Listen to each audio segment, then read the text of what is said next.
Hello student, मैं Dharmpal sir आप सभी विद्यार्थियों को एजुकेशन जोन के यूट्यूब चैनल पर हार्दिक स्वागत करता हूं।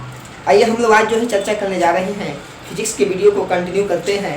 आज हम लोग देखेंगे कि किस प्रकार से गोलीय दर्पण में, चाहे वो उत्तल दर्पण हो चाहे वह अवतल दर्पण हो, किस प्रकार से गोलीय दर्पण में जो है F बराबर R/2 कहने का मतलब है कि फोकस दूरी का मान जो है वक्रता त्रिज्या का आधा होता है। किस प्रकार से होता है उसको आज हम लोग साबित करने का प्रयास करेंगे, प्रूफ करने का प्रयास करेंगे। यदि आप मेरे चैनल पर नए हैं तो बगल में दिखाई दे रहे लाल रंग के सब्सक्राइब बटन को प्रेस कर दीजिएगा, साथ ही साथ बेल आइकन को भी दबा दीजिएगा ताकि मेरा कोई भी नोटिफिकेशन आपके पास आसानी से पहुँच सके। तो आइए हम लोग स्टार्ट करते हैं। चलिए, सबसे पहले आप हेडिंग बनाइएगा, अवतल दर्पण में F बराबर R/2 का निर्धारण। F बराबर R/2 कहा जाए या R बराबर 2F कहा जाए, क्रॉस मल्टीप्लिकेशन करके देखिएगा तो दोनों बात आपस में क्या है, बराबर है। तो सबसे पहले क्या है, अवतल दर्पण। मैंने एक अवतल दर्पण बनाया है, ध्यान दीजिए बोल पे सब लोग। सबसे पहले मैंने एक अवतल दर्पण बनाया है। बाबू रे, कोई भी यदि दर्पण रहता है तो दर्पण के मध्य बिंदु को हम लोग ध्रुव कहते हैं। क्या कहते हैं, उसे ध्रुव कहते हैं। ये आपका दर्पण का मध्य बिंदु है, जिसे हमने नाम दे दिया ध्रुव। और ध्रुव को हम जो है P से सूचित करते हैं। जब यह दर्पण है तो कहूँ न कहूँ तो सेंटर होगा। इस सेंटर को हम लोग कहते हैं वक्रता केंद्र। तो वक्रता केंद्र को हम लोग जो है कैपिटल C से डिनोट करते हैं। और ये आपका क्या है, प्रधान अक्ष है। मतलब कि वक्रता केंद्र और ध्रुव से होकर जाने वाली सरल रेखा को हम लोग जो है प्रधान अक्ष के नाम से जानते हैं। प्रधान अक्ष को कभी कभी मुख्य अक्ष भी कहा जाता है। ये क्या है भाई, मैंने फोकस प्राप्त किया है। फोकस कैसे प्राप्त होगा, जब भी दर्पण पर आने वाली किरण यदि प्रधान अक्ष के समांतर आता है तो वह फोकस से होता हुआ जाता है। इस प्रकार से हमने जो है इस पूरे सिस्टम को बनाया है। इस प्रकार से आप ये बना लीजिएगा, एक अवतल दर्पण बनाए हैं, उस पर हमने फोकस को प्राप्त किया है। प्रधान अक्ष के समांतर जाएगा तो फोकस होके जाता है। इसी में हमको सिद्ध करके दिखा देना है कि जो आपका क्या है F है, यहाँ से यहाँ तक आपका छोटकी F है और यहाँ से यहाँ तक आपका क्या है, R है, वक्रता त्रिज्या है, ये आपका फोकस दूरी है। मतलब कि इसका मान जो है ये पूरा का आधा होगा। इसका मतलब कि यह दोनों आपस में बराबर होगा, तब ना ऐसा होगा। जब तक यह दोनों आपस में बराबर नहीं होगा तब तक हम यह नहीं कह सकते हैं। ये यदि हम कह रहे हैं कि मेरी जो है, ध्यान से देखिएगा, कह रहे हैं कि एक माथा पर से कमर और कमर से नीचे, हम कह रहे हैं कि कमर से नीचे की लंबाई पूरा लंबाई का आधा है। बात को समझने का प्रयास कीजिएगा। कमर से नीचे की लंबाई मेरी पूरी लंबाई का आधा है। इसका मतलब कि जितना ही माथा पर से कमर पर है उतना ही कमर से कहाँ है, नीचे तक है। सेम उसी प्रकार से जो है यहाँ से यहाँ तक की जो लंबाई है और यहाँ से यहाँ तक की लंबाई है, ये आपका छोटकी F है, ये लंबाई आपका वक्रता त्रिज्या है। तो छोटकी F कहता है कि वक्रता त्रिज्या का आधा होगा। ये कब होगा, जब यह दोनों बराबर होगा। तब यह दोनों को हम बराबर करने का प्रयास करेंगे। जैसे यह दोनों आपको बराबर हो गया, कहानी आराम से बन गया। आइए सबसे पहले भाषा बनाएंगे। क्या लिखेंगे, देखिएगा, माना कि, ध्यान से बोर्ड पर समझिएगा, माना कि एम एन कोई कौन दर्पण है बाबू, एम एन कोई अवतल दर्पण है। एम एन कोई क्या है, अवतल दर्पण है। उसके बाद समझिएगा, आपतित किरण क्या है, आपतित किरण AQ तथा परावर्तित किरण क्या है, बोर्ड पर ध्यान दीजिए सब लोग, तथा परावर्तित किरण मेरे पास में QB है। क्या है, QB है। इतना बात को थोड़ा सा गौर से पहले समझने का प्रयास कीजिएगा। इतना बात को पहले ध्यान से समझने का प्रयास कीजिएगा। माना कि एम कोई अवतल दर्पण है, बिल्कुल क्लियर है बाबू, एम आपका अवतल दर्पण है। आपतित किरण माने आने वाली किरण, ये आने वाली किरण जिसका नाम क्या है, AQ है। आने वाली किरण AQ है। जब यहाँ पर आया तो टकरा के लौट रहा है ना, तो लौटने वाली किरण को हम लोग परावर्तित किरण के नाम से जानते हैं। तो QB जो मेरा हो गया, ये हो गया परावर्तित किरण। जब ये लौट के जा रहा है तो प्रधान अक्ष को कहाँ काटता है, फोकस पर काटता है। जिस पर काटेगा उसको हम लोग फोकस बिंदु के नाम से जानते हैं। यहाँ तक किसी प्रकार को दिक्कत नहीं होना चाहिए। अब आइए थोड़ा सा, यहाँ पर हम एक रचना बनाते हैं। रचना क्या बनाते हैं, ध्यान से बोर्ड के शब्दों समझिएगा। आप बताइए, इसको हम यहाँ से मिला देते हैं, समझने का प्रयास कीजिएगा। ये आपका सेंटर है, सेंटर से हम जो है ये आपतन बिंदु को मिला देते हैं। ये आपका सेंटर है, वक्ता केंद्र है, इससे हमने आपतन बिंदु को मिला दिया। क्या लिखेंगे भाई? C से Q को मिलाया। यह आपका रचना में है C से Q को मिलाया। अभी मिलाने से क्या फायदा है? मिलाने से क्या हो गया? ध्यान से समझिएगा, मिलाने से क्या होगा। बोर्ड पे सब लोग देखिएगा, मिलाने से क्या हो गया, इसको थोड़ा सा गौर करके देखिएगा बोर्ड पर, तो बहुत बेहतर ढंग से आपको समझ में आएगा। ये आने वाली, पता है कि दर्पण पर आने वाली किरण दर्पण के जिस बिंदु पर मिलती है उस बिंदु को कहा जाता है आपतन बिंदु। याद होगा आप लोगों को। ये आने वाली किरण, आई जाने वाली किरण, आई बीच में यदि इसको अभिलंब कह दिया जाए तब तो परावर्तन का नियम लगेगा ना, बिल्कुल लगेगा। तो अभिलंब काहे कह देंगे? चलिए अब मैं आपको समझाता हूं अभिलंब काहे कहेंगे। यदि यहाँ पर हम एक स्पर्श रेखा खींचे, स्पर्श रेखा यदि यहाँ पर एक खींचा जाए तो आपको पता होना चाहिए यह स्पर्श बिंदु है, यह स्पर्श रेखा है, ये आपका केंद्र है। तो केंद्र से स्पर्श बिंदु को मिलाने वाली जो रेखा है वह स्पर्श रेखा के साथ में स्पर्श रेखा के साथ में 90 डिग्री का कोण बनाती है। इसका मतलब कि यह वाकई में जो है मतलब कि त्रिज्या स्पर्श रेखा पर लंब होती है। ऐसा बात आप ज्योमेट्री से जानते हैं। इसका मतलब कि यह आपतित किरण, यह परावर्तित किरण और यह क्या हो गया? अभिलंब। जैसे ही अभिलंब हो गया तो आपको पता होना चाहिए कि परावर्तन के नियम से जितना कोण ई वाला होगा उतना ही कोण ई वाला होगा। क्योंकि परावर्तन का नियम कहता है, परावर्तन का 2 नियम है आप जानते हैं। उसमें पहला नियम कहता है क्या? पहला नियम कहता है कि आपतित किरण, परावर्तित किरण, आपतन बिंदु तीनों एक ही तल में होते हैं। दूसरा नियम कहता है कि आपतन कोण और परावर्तन कोण आपस में बराबर होता है। यह दोनों तो बराबर हो जाएगा ना। चलिए यहाँ तक आपको बिल्कुल क्लियर है। आइए यहाँ से अब हम बनाने जा रहे हैं। इस बात को लिखना पड़ेगा, इस बात को आपको लिखना पड़ेगा भाई। देखिए कैसे लिखेंगे? लिखेंगे चूंकि एक क्यू क्या है? एक क्यू आपका आपतित किरण है, कॉमा उसके बाद में क्यूबी क्या है? क्यूबी आपका परावर्तित किरण है। गौर से बोर्ड पे देखिए सब लोग। एक क्यू आपका आपतित किरण है, क्यूबी आपका क्या है? परावर्तित किरण है। तथा सी क्यू क्या है? सी क्यू आपका कहता है कि अभिलंब है। क्या है? सी क्यू आपका कहता है कि अभिलंब है।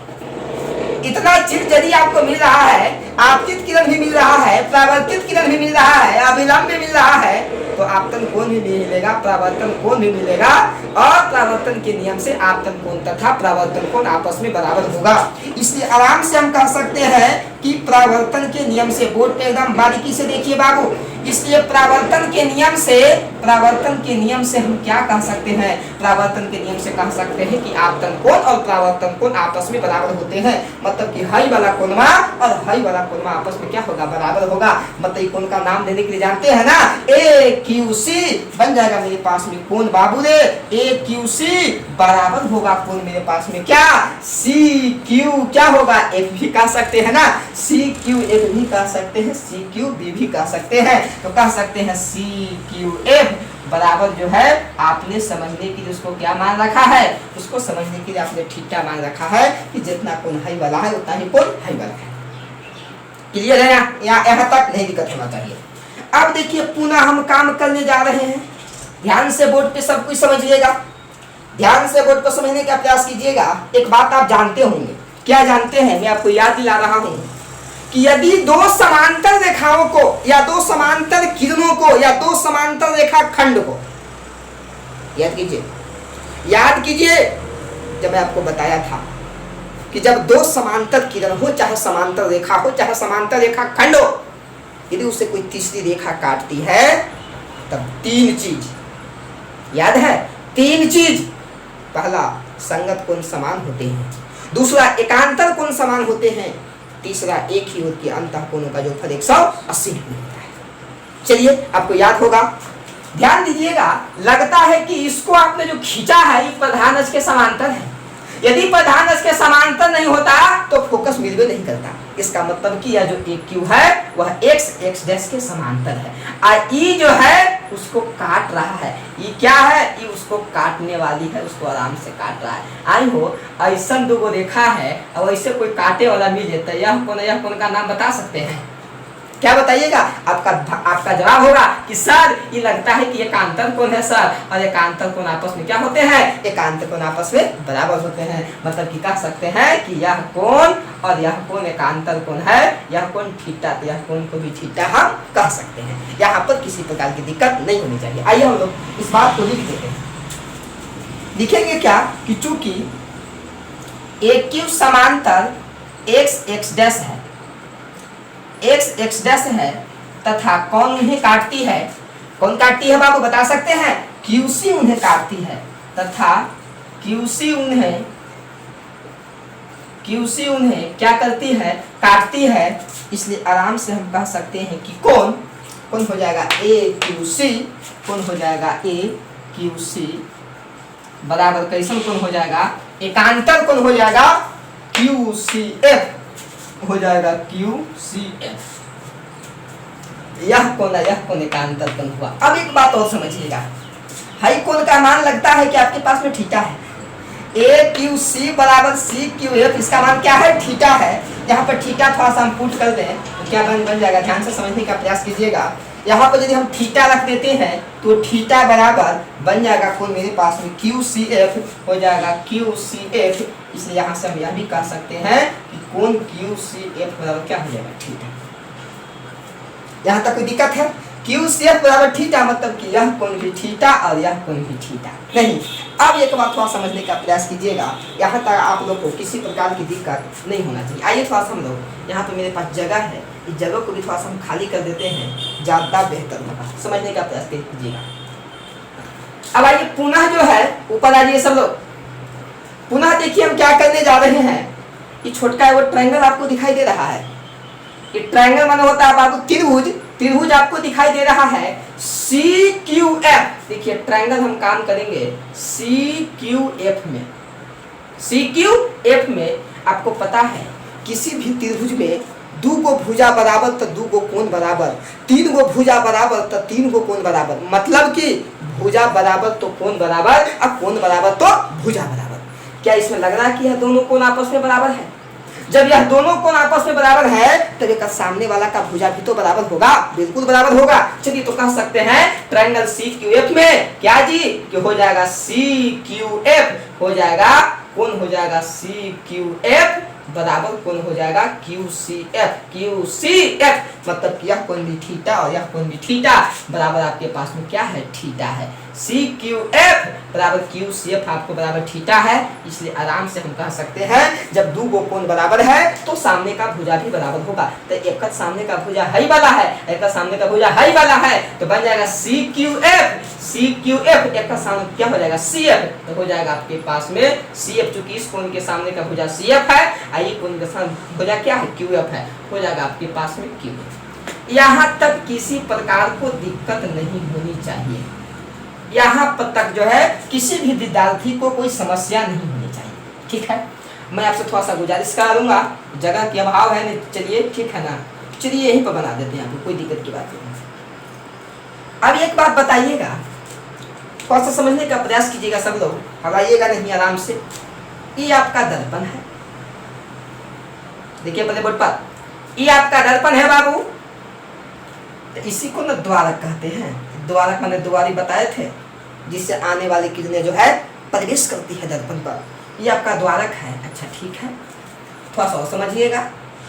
अच्छा, ये भी आपका द्वारक है, ये भी आपका द्वारक है, कौन से बोर्ड पर देखिएगा, और ये भी आपका द्वारक है, और ये भी आपका द्वारक है। चलिए यहाँ पर तो P है ना, और यहाँ पर मान लिया जाए Q है।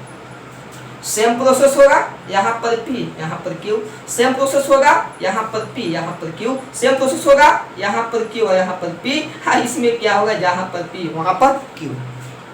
गौर से देखिएगा, मैं हर बात को क्लियर कर रहा हूँ आपको।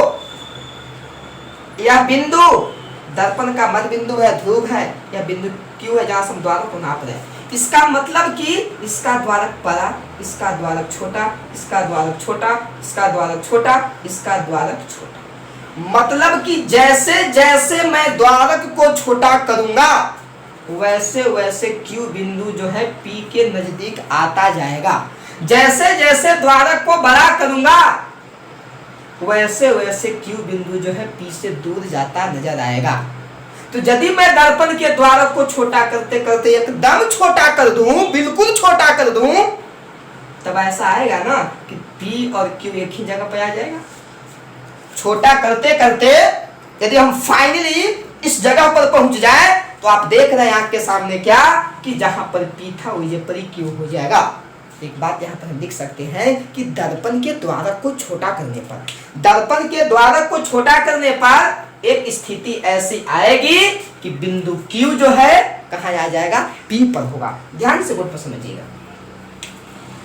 इसके बाद एक लाइन लिख रहे हैं कि दर्पण के द्वारक को, बोर्ड पर देखिए सब लोग, दर्पण के द्वारक को क्या करने पर बाबू, छोटा करने पर एक स्थिति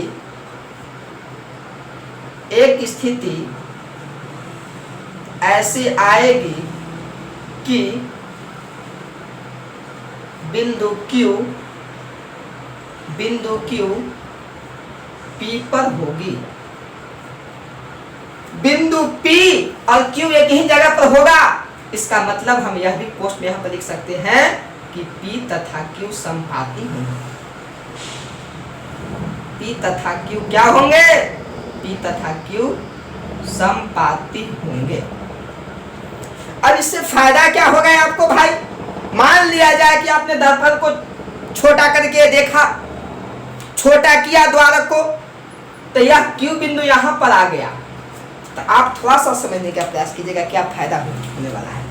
एक बिंदु यहाँ पर Q है, यहाँ पर आपका P है और यहाँ पर आपका C है।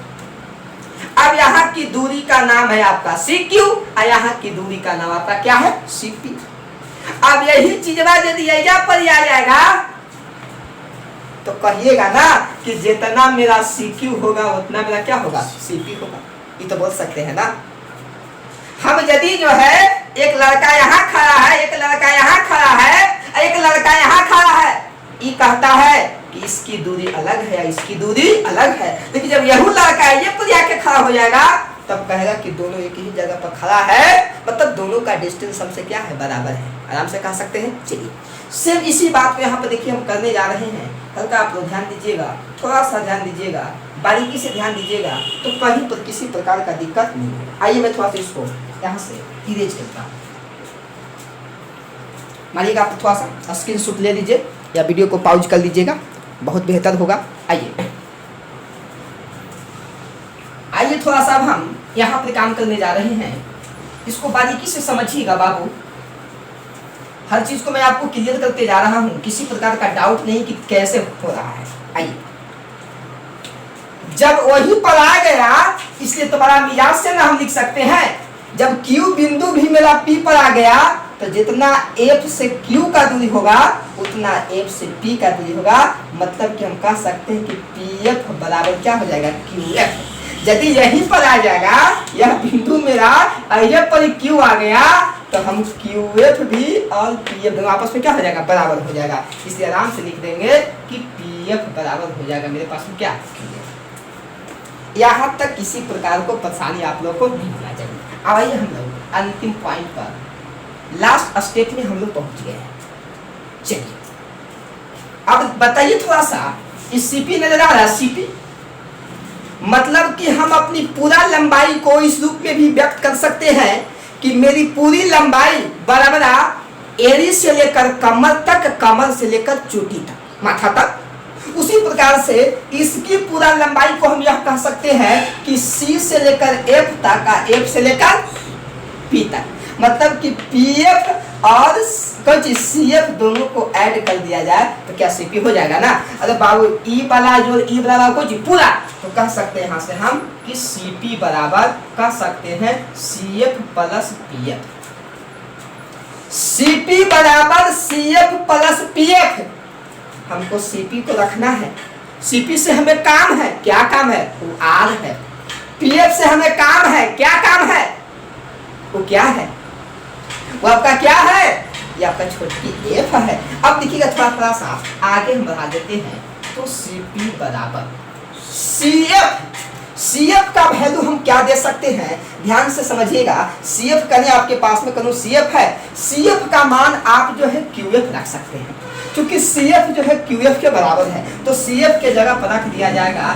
यहाँ पर सीपी है ना, यहाँ पर सीपी है, सीपी बराबर सीएफ के जगह यहाँ पर रख दिया जाएगा क्यूएफ प्लस पीएफ को हम जो का त्यों छोड़ देंगे। क्यों छोड़ देंगे? क्योंकि काम ही बड़ा है, एफ है, यही फोकस दूरी है।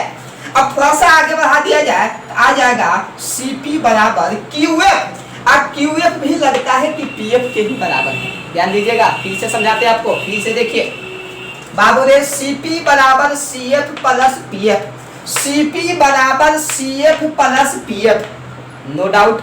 आप बताइए थोड़ा सा, क्यूएफ के जगह या हम सीएफ के जगह यहाँ पर, इस सीएफ के जगह यहाँ पर क्यूएफ रख दे, मैंने लाया है, तो सीएफ के जगह पर हमने रख दिया क्या? क्यूएफ। और क्यूएफ के जगह पर हमने रख दिया पीएफ, तो रख दिया यहाँ पर पीएफ प्लस हो जाएगा पीएफ। आगे बढ़ा दिया जाए, इस सीपी आपका लगता है कि बल्कि आर है, ये छोटकी एफ है, ये भी आपका छोटकी एफ है, तो हम कह सकते हैं कि आर बराबर 2f। इसलिए आराम से हम कह सकते हैं कि एफ बराबर आर बटे 2। ये आपका डिडक्शन करना था, ये आपका प्रूव करके दिखाना था। जल्दी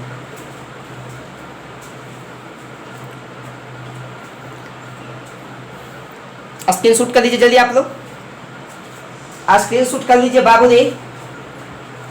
चलिए हो गया, हो गया होगा आप लोगों को। फिगर को आप लोग आराम से बना लीजिएगा, वीडियो को पॉज कर लीजिएगा, पॉज करके एकदम इत्मीनान से बना लीजिए, किसी प्रकार का दिक्कत नहीं होनी चाहिए। आइए अब हम लोग आगे काम करते हैं। आगे हम लोग काम करेंगे बाबू, ये था अवतल दर्पण। अब थोड़ा सा हम लोग उत्तल दर्पण में भी इसी बात को बारीकी से देखते हैं कि उत्तल दर्पण में कैसे प्रमाण होता है। इस सब चीज को आप वीडियो को पॉज करके उतार लीजिएगा। आइए अब आप हेडिंग दीजिएगा, उत्तल दर्पण में एफ बराबर आर बटे 2 का निर्धारण। अभी हमने देखा अवतल दर्पण में, अब देखेंगे क्या उत्तल दर्पण में। उत्तल दर्पण का नाम तो सुने ना आप लोग, नहीं सुने जी? उत्तल मतलब जिसका परावर्तक सतह उठा हुआ रहता है। इसका जीता जागता उदाहरण आपके घर में जाइएगा तो उत्तल दर्पण और अवतल दर्पण दोनों मिल जाएगा। कहाँ पर? चम्मच देखे है ना, चम्मच, ताकि चम्मच को देखिएगा ना, तो चम्मच या मैंने चम्मच बना दिया, विशेष तो हमें कुछ बनाना नहीं आता है, ठीक है। इस चम्मच को देखिएगा तो जो हेठे वाला पार्ट है, ये पार्ट आपको काम करेगा। कौन दर्पण का? ये आपका उत्तल दर्पण का काम करेगा। एक चीज समझिएगा, ये जो आपका पार्ट लौक रहा है गड्ढा वाला, ये आपका काम करेगा अवतल दर्पण का काम करेगा। ये आपका उत्तल वाला काम करेगा। इतना ही नहीं, इसमें एक चीज और आप बहुत बारीकी से देख सकते हैं। क्या देख सकते हैं बहुत बारीकी से? कि आप यदि उसको ऐनक की तरह यूज कीजिएगा तो एकरा में यदि अपना चेहरा को देखिएगा, ये जो धंसा हुआ पार्ट है उसमें ऐसे करके देखिएगा तो आपका चेहरा उल्टा हुआ नजर आएगा, उल्टा बनेगा, मतलब ऊपरे वाला नीचे, नीचे वाला ऊपर, और इसमें देखिएगा तो इसमें आपका जो है सीधा बनेगा। इसका मतलब कि इसमें जो है दूर पर रखिएगा तो उल्टा प्रतिबिंब बनने का मतलब है कि वास्तविक प्रतिबिंब बनाता है, मतलब कि अवतल दर्पण वास्तविक प्रतिबिंब बनाता है और उत्तल दर्पण काल्पनिक प्रतिबिंब बनाता है। ऐसा जाकर आप प्रैक्टिकली भी जो है आराम से जाकर देख सकते हैं। चलिए, ये कुछ विशेष बातें मैंने आपको बता दी। आप बताइए भाई, ये अवतल दर्पण है कि उत्तल दर्पण है? तो आपका जवाब आएगा कि सर यह उत्तल दर्पण है। दर्पण है तो मैं इसको कुछ नाम दे दूं। देखिए, इसका कुछ ना कुछ हम नाम दे देते हैं। क्या नाम देते हैं? इसका नाम दे देते हैं बाबू रे एमएन, कि एमएन मेरा कोई क्या है? उत्तल दर्पण है। उत्तल दर्पण है तो कहूं ना कहूं तो इसका जो है मध्य बिंदु तो होगा। इस मध्य बिंदु को कहा जाएगा क्या है? ध्रुव कहा जाएगा। अब इसको यहाँ से ऐसे मिला देंगे। अब कहूँ ना कहूँ तो इसका सेंटर भी तो होगा।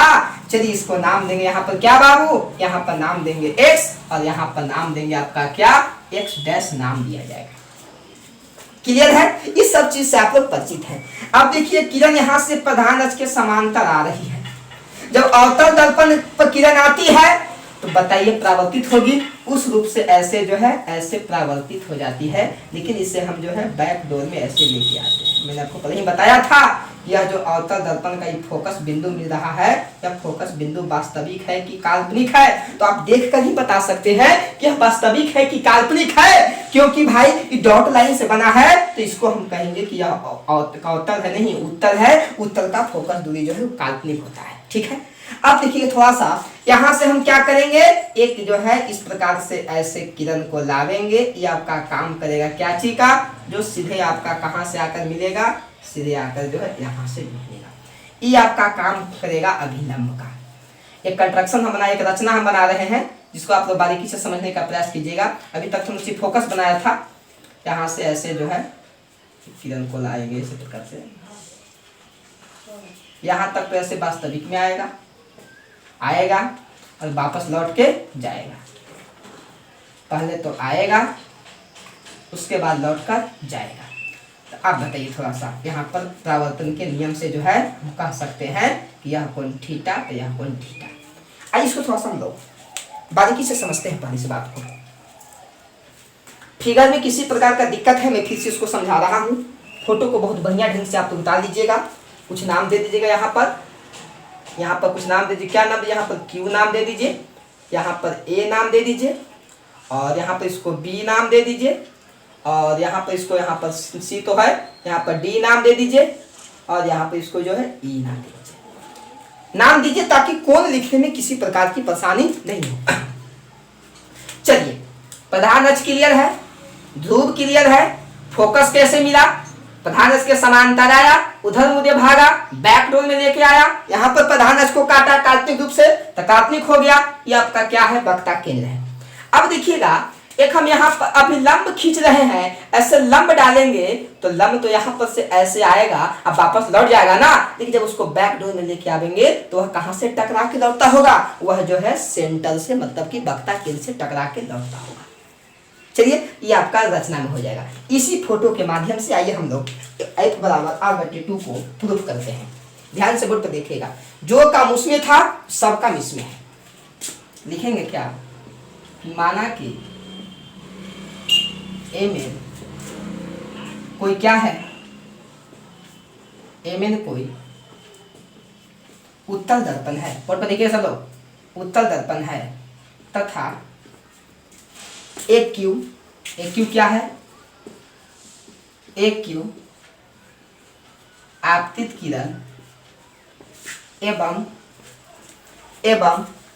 क्यू डी, आपतित क्या है, क्यू डी एवं क्यू डी क्या है, क्यू डी आपका परावर्तित किरण है। यहां तक किसी प्रकार को परेशानी आपको नहीं होना चाहिए। आने वाली और टकरा के जाने वाली, अरे बाबू, आने वाली को कहते हैं आपतित और टकरा कर जाने वाली को कहते हैं परावर्तित। मतलब कि आपतित यानी क्या है, परावर्तित किरण है। ये आपका क्या है, ये आपका अभिलंब है। आइए इसमें रचना हमने क्या बनाया है, रचना हमने क्या बनाया, ध्यान से बोल तो देखिएगा। रचना हमने बनाया है क्या, अभिलंब खींचा, EQ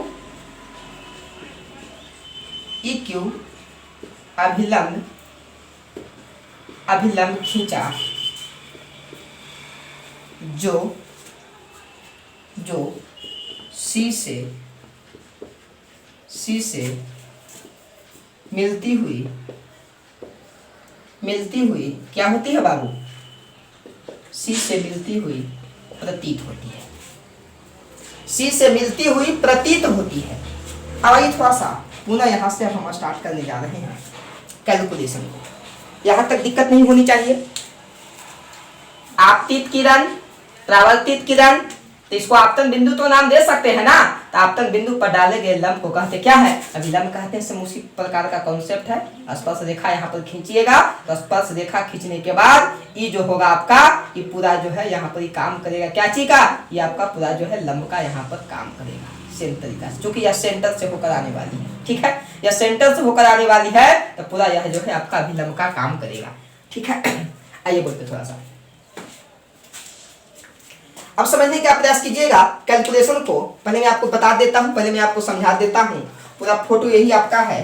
आई बाबू, आपतित किरण, परावर्तित किरण, अभिलंब, ये हो जाएगा आपतन कोण, ये हो जाएगा परावर्तन कोण। तो आपतन कोण थीटा, तो परावर्तन कोण क्या हो जाएगा थीटा, मतलब यह दोनों कोण आपस में बराबर हो जाएगा। यहाँ तक किसी प्रकार का दिक्कत नहीं है। एक बात और समझिएगा, एक ऐसे किरण है और एक ऐसे किरण है, और यहाँ से ऐसे मिलाया गया है, समझिएगा थोड़ा सा, तो बता सकते हैं यह और यह समांतर है, यह और यह समांतर है। तो बताइए ये उन्हें काटती है, तो यह कोण है, यह कोण कैसे कोण है? अरे भाई मेरे, यह और यह समांतर है, यह उन्हें कट कर रही है, तो यह कोण है, यह कोण बता सकते हैं कैसा कोण है? यह कोण आपका जवाब होगा कि सर यह कोण कैसा है, यह कोण संगत कोण है। सब उसी प्रकार से देखिएगा, यह और यह समांतर है और यह उन्हें काट रही है। बारीकी से देखिएगा, बारीकी से देखिएगा बाबू, काट रही है, तो बताइए यह कोण और यह कोण संगत कोण होगा। यह कोण थीटा, यह कोण क्या होगा? सही बात है, सेम तरीका से है। यह जो है सीधी एक किरण है, सीधी किरण है जो इसको काटने का काम कर रही है। ऐसे समझिए कि आपका यहाँ पर ई है, ई आपका यहाँ पर क्या है, ई आपका यहाँ पर क्या है, यहाँ पर आपका सी है, ये आपका यहाँ पर क्या है क्यू है, ये यहाँ पर क्या है ए है, नहीं है, और उसके पास जब देखा जाए उसके बाद यहाँ पर काट रहा है, तो यह कोण है, यह कोण तो आपका संगत कोण है ना। सेम यह कोण है, यह कोण आपका संगत कोण है। और जब दो समांतर रेखाओं को किसी रेखा काटती है तो संगत कोण बराबर होते हैं, एकांतर कोण बराबर होते हैं, और एक ही उनके अंतःकोणों का जो 180 डिग्री होता है। अब बताइए यह कोण भी आपके पास में थीटा आ गया, यहाँ तक नो डाउट है। अच्छा, एक बात मुझे और समझ में आ रही है, ई भी एगो किरण है, सही बात है, ई भी एगो किरण है, इसी का ही बढ़ा हुआ पार्ट है। बताइए एक ई किरण है और एक ई किरण है। ई किरण है, आपका नाम क्या है? इसका नाम है यहाँ पर ई, और यहाँ पर नाम है सी, और इसका नाम है डी, और इसका नाम है यहाँ पर बी। तो बताइए यह कोण कैसन कोण है? समूह कोण है। इसका मतलब कि यह कोण और यह कोण समूह कोण है, मतलब कि समूह कोण आपस में क्या होते हैं? बराबर। जब एक सरल रेखा हो, चाहे किरण हो, चाहे रेखाखंड हो, जब एक दूसरे को प्रतिच्छेद करेगा तब समूह कोण आपस में क्या होते हैं? बराबर। इसका मतलब है कि यह कोण भी थीटा हो गया और यह कोण भी थीटा हो गया। क्लियर है बाबू? अब जब यह दोनों कोण थीटा हो गया तो किसी भी त्रिभुज के अंदर में जब दो कोण बराबर हो जाता है तब उनके सामने की भुजाएं भी क्या होती है? बराबर होती है। जानते हैं आप लोग? इसका मतलब है कि यह कोण के सामने का भुजा हाई वाला और यह कोण के सामने का भुजा हाई वाला आपस में बराबर होगा। और उसी प्रकार से दर्पण के द्वारा को छोटा करने के बाद अब आप लोग समझ गए हैं। आइए हम लोग इस सब बात को लिख देते हैं। चलिए इसको पहले आप जल्दी उतार लीजिएगा, स्क्रीनशॉट मारकर स्क्रीनशॉट मार लीजिएगा या वीडियो को पॉज करके आराम से उतार लीजिएगा। आइए हम लोग पुनः काम करने जा रहे हैं। ध्यान से बोर्ड पर देखिएगा सब लोग समझिएगा। आपतित किरण, नाम बताइए बाबू आपतित किरण का नाम? एक क्यू। परावर्तित किरण का नाम बताइए छोटू, क्या होता है? परावर्तित किरण देखिए आप लोग फोटो, परावर्तित किरण का नाम क्या है? कि सर क्यूडी है, सर क्यूडी लौट के भाग रहा है ना। चलिए एवं एक बात और बताइए, अभिलंब कौन है? अभिलंब का नाम बता सकते हैं? तो सर आपका अभिलंब क्या है? क्यू है। क्यू आपका क्या है? अभिलंब है। आई हो आपतित किरण मिले, परावर्तित किरण मिले, अभिलंब मिले, तो परावर्तन के नियम से हम कह सकते हैं, इसलिए आराम से हम कह सकते हैं, कहां से कह सकते हैं? परावर्तन के नियम से। परावर्तन के नियम से हम क्या कह सकते हैं? कह सकते हैं कि कोण मेरे पास में क्या होगा? गौर से बोर्ड पर देखिए, कोण होगा मेरे पास में ए क्यू ई हो जाएगा, ए क्यू ई बराबर कौन हो जाएगा, ई क्यू डी हो जाएगा मेरे पास में, ई क्यू डी बराबर आपको समझने के लिए क्या मान लिया, थीटा। एवं थोड़ा सा बोर्ड पर ध्यान दीजिएगा, लिखेंगे क्या मेरे पास में कि ए क्यू समांतर, ए क्यू समांतर आपके पास में क्या है, x और x डैश है, तथा कौन उन्हें काटती है, सब आपको समझा चुके हैं, तथा कौन उन्हें काटती है, उनकी काटने का काम कौन कर रहा है, EC करता है। कौन काटती है, EC उन्हें क्या करती है, EC उन्हें काटती है। तो लगता है कि संगत कौन हो जाएगा, क्या हो जाएगा, हो जाएगा AQE हो जाएगा आपके पास में कि कौन AQE बराबर हो जाएगा संगत कोण हो जाएगा आपके पास में, क्या हो जाएगा बाबू, हो जाएगा QCF। अरे भाई मेरे यह कौन संगत कोण है ना, हो जाएगा आपके पास में QCF हो जाएगा, QCF। थोड़ा सा आगे बढ़ा देते हैं, इसका मान आपके पास में क्या है, थीटा है, तो बन जाएगा आपके पास में थीटा बराबर QCF हो जाएगा, QCF। इसलिए आराम से हम कह सकते हैं कि QCF बराबर थीटा, मतलब कि यह कौन आ जाएगा आपके पास में, थीटा। एक बात और थोड़ा सा ध्यान दीजिएगा, यहीं पर लिख देते हैं बाबू। एवं देखिए फिर से एक बात हम पूछने जा रहे हैं, गौर से बोर्ड पे देखिए, ध्यान से देखिएगा, कोई दिक्कत नहीं होगा। अब बताइए, लगता है कि EC और DB प्रतिच्छेदी किरणें हैं, लिखेंगे कि EC तथा DB कैसन किरणें हैं, प्रतिच्छेदी किरणें हैं। बोर्ड पे देखिए सब लोग, प्रतिच्छेदी किरणें हैं, इसलिए आराम से हम कह सकते हैं जब प्रतिच्छेदी किरणें हैं तो सम्मुख कोण बराबर होगा ना, तो सम्मुख कोण कौन है, तो कौन हो जाएगा मेरे पास में, EQD हो जाएगा मेरे पास में, EQD बराबर हो जाएगा कैसन कोण, यहाँ पर दिक्कत होगा है ना, आइए ऊपर लिख देते हैं यहाँ पर, इसलिए होगा कोण EQD बराबर होगा सम्मुख कोण, कौन जी सम्मुख कोण हो जाएगा आपके पास में CQF हो जाएगा, CQF। और लगता है कि इसका मान थीटा है, EQD का मान क्या है, थीटा है, तो रख दिया जाए थीटा बराबर कौन हो जाएगा, CQF। इसलिए हम कह सकते हैं कि कौन CQF बराबर हो जाएगा थीटा। यहाँ तक किसी प्रकार से दिक्कत नहीं होना चाहिए, यहाँ तक आप लोगों को कोई परेशानी नहीं होनी चाहिए।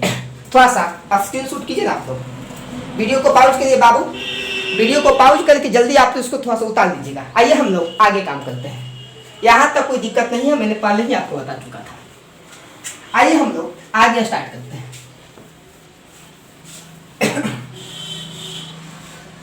देखिएगा सब लोग, पुनः देखिए हम काम करने जा रहे हैं ट्रायंगल। क्या त्रिभुज लौक गया, त्रिभुज का नाम देंगे क्या, नाम देंगे CQF में, CQF में हम काम करने जा रहे हैं। CQF में मेरे पास आया हुआ है QCF बराबर कौन क्या है, QCF बराबर है CQF बराबर है CQF बराबर आपके पास में क्या है, थीटा है। यह दोनों कोण बराबर है, तो किसी भी त्रिभुज में दो को कोण बराबर, तो सामने की दो को भुजा बराबर, तो ई कोण के सामने QCF, यह कोण के सामने क्या हो जाएगा, आपके पास में हो जाएगा QF हो जाएगा, QF बराबर हो जाएगा आपके पास क्या हो जाएगा, FC, क्या हो जाएगा, FC हो जाएगा आपके पास में FC। यहाँ तक किसी प्रकार का दिक्कत नहीं। एवं एक बात और, दर्पण के द्वारा को छोटा करने पर, दर्पण के द्वारा को क्या करने पर बाबू, दर्पण के द्वारा को छोटा करने पर लिखेंगे यहाँ पर कि दर्पण के द्वारक माने द्वारी, द्वारक को छोटा करने पर, ध्यान दीजिएगा, करने पर एक स्थिति ऐसी आएगी कि बिंदु Q P पर होगी। सही बात है, ये बात मैंने आपको पहले भी समझाया था। आइए थोड़ा सा आगे इसको बढ़ाते हैं, कोई दिक्कत नहीं होना चाहिए बाबू, किसी प्रकार की परेशानी आपको नहीं होनी चाहिए।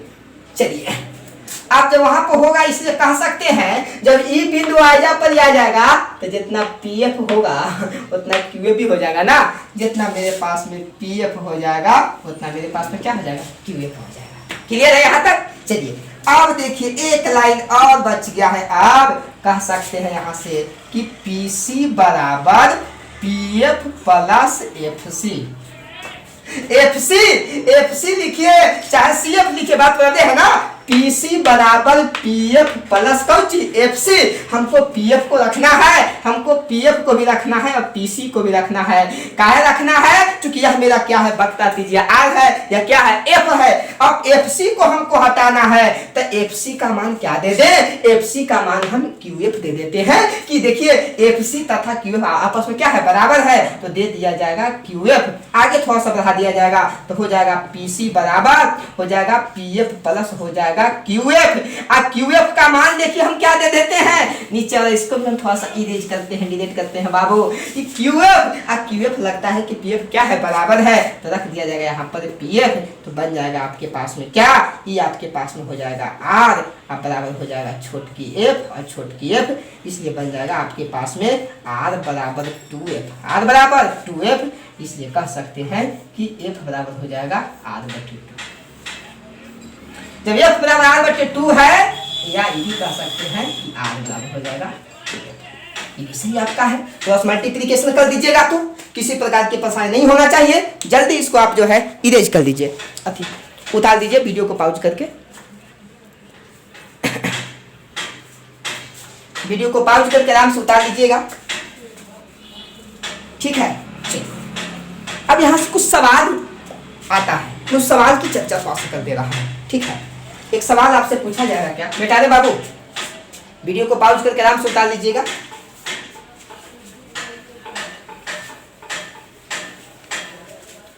बार बार वीडियो को रिप्ले करके देखिएगा। पॉज करने के लिए आपको जगह देता हूं, मैं साइड हो जाता हूं ताकि आपको परेशानी नहीं हो। सवाल कैसे पूछता है? सबसे पहला सवाल है कि यदि वक्रता त्रिज्या 30 सेंटीमीटर हो तो फोकस दूरी कितना होगा? Option number A 15 centimetre, option number B 7 centimetre, option number C 35 centimetre, नहीं 10 सेंटीमीटर, यहाँ पर 10 सेंटीमीटर, और ऑप्शन नंबर डी नन। अब बताइए कौन होगा इसमें? आपको चूज करना है कि वक्रता त्रिज्या 30 सेंटीमीटर है तो फोकस दूरी का मान कौन होगा। तो मैंने आपको बताया था फोकस दूरी और वक्रता त्रिज्या के बीच में संबंध मैंने आपको बताया है। सवाल ऐसे भी देगा कि वक्रता त्रिज्या तथा फोकस दूरी में संबंध स्थापित करें, अवतल दर्पण में उत्तल दर्पण में, तो काम यही ना कीजिएगा। क्योंकि आप जानते हैं कि एफ बराबर होता है आर बटे 2, या एफ बराबर आर का मान आपके पास में 30 है बटा 2 हो जाएगा 15, इसलिए एफ बराबर हो जाएगा 15 सेंटीमीटर। क्या आपको ऑप्शन पे दिखाई दे रहा है? दिखाई दे रहा है। आराम से इसको डाल कर दीजिए। इसी को पलट के पूछेगा कि यदि फोकस दूरी का मान 30 सेंटीमीटर हो तो वक्रता त्रिज्या का मान कितना होगा? तो दुगना हो जाएगा, तो 30 दूनी कितना कितना हो जाएगा? 15 दूनी हो जाएगा 30। यदि वक्रता त्रिज्या का मान 60 है तब फोकस दूरी का मान कितना होगा? आधा होगा, 30 होगा। यहां से आपको सवाल नहीं छूटना चाहिए। एक सवाल यहां से और आपको देता है, उसको मैं आपको बता दे रहा हूं। इसको पलट के देगा, आप कंफ्यूज मत कीजिएगा।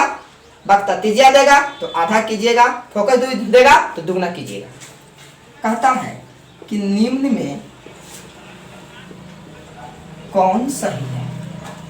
बाबा निम्न में कौन सही है? निम्न में कौन सही है? ऑप्शन नंबर ए एफ बराबर आर बटे 2, ऑप्शन नंबर बी आर बराबर 2f, ऑप्शन नंबर सी ए तथा बी दोनों, ऑप्शन नंबर डी नन। देखिए थोड़ा सा एंटीना लगाना है, ये भी बहुत बेहतर सवाल है। कहता है कि निम्न में कौन सही है? क्या ये आपको सही लग रहा है? ये आपको लगता है कि सही है? एफ बराबर आर बटे 2 सही है? बिल्कुल सही है। इसको थोड़ा सा देखते हैं बहुत बच्चे क्या कह देंगे। मिला कि सही है, आराम से रंग दिया। जमाना बदल गया है, एक बार रंगला जहाँ गेला, एक बार जहाँ रंग आ गया दोबारा लाइफ लाइन की व्यवस्था नहीं है। इस चलते आगे भी बढ़ के देख लेना है कि आगे भी ऑप्शन हो सकता है। 4 गो ऑप्शन है, कभी कभी सभी भी आपको देगा लास्ट में, तो पूरा ऑप्शन को देखना है। ये सही है, मत रंगिए, थोड़ा सा आगे बढ़ के देखिए, इसको चेक कीजिए क्या ये भी सही है क्या। R बराबर 2F, बाबू रे तीछा तीछी गुना कैले हैं, नहीं इसका मतलब ये भी सही है। अच्छा इसको रंग देना है, दोनों को नहीं रखना है कि ये भी सही तो इसको भी रंगो और ये भी सही तो इसको भी रंगो, नहीं नहीं नहीं, आगे थोड़ा सा आइए। ये कहता है कि ए या बी दोनों, अच्छा ये कहता है कि ए या बी दोनों सही है, सही बात है का। अब बी देखो तक नन, अब जो है यहाँ पर आपको ये सी लगना है क्योंकि ए और बी दोनों सही का है। क्लियर है। ये था आपको गोलीय दर्पण में F बराबर R/2 का सत्यापन कि कैसे जो है F बराबर R/2 होता है। यदि मेरा वीडियो आप लोग को अच्छा लगा होगा तो आप इसको लाइक कीजिएगा, आप इसको शेयर कीजिएगा, सब्सक्राइब कीजिएगा। धन्यवाद।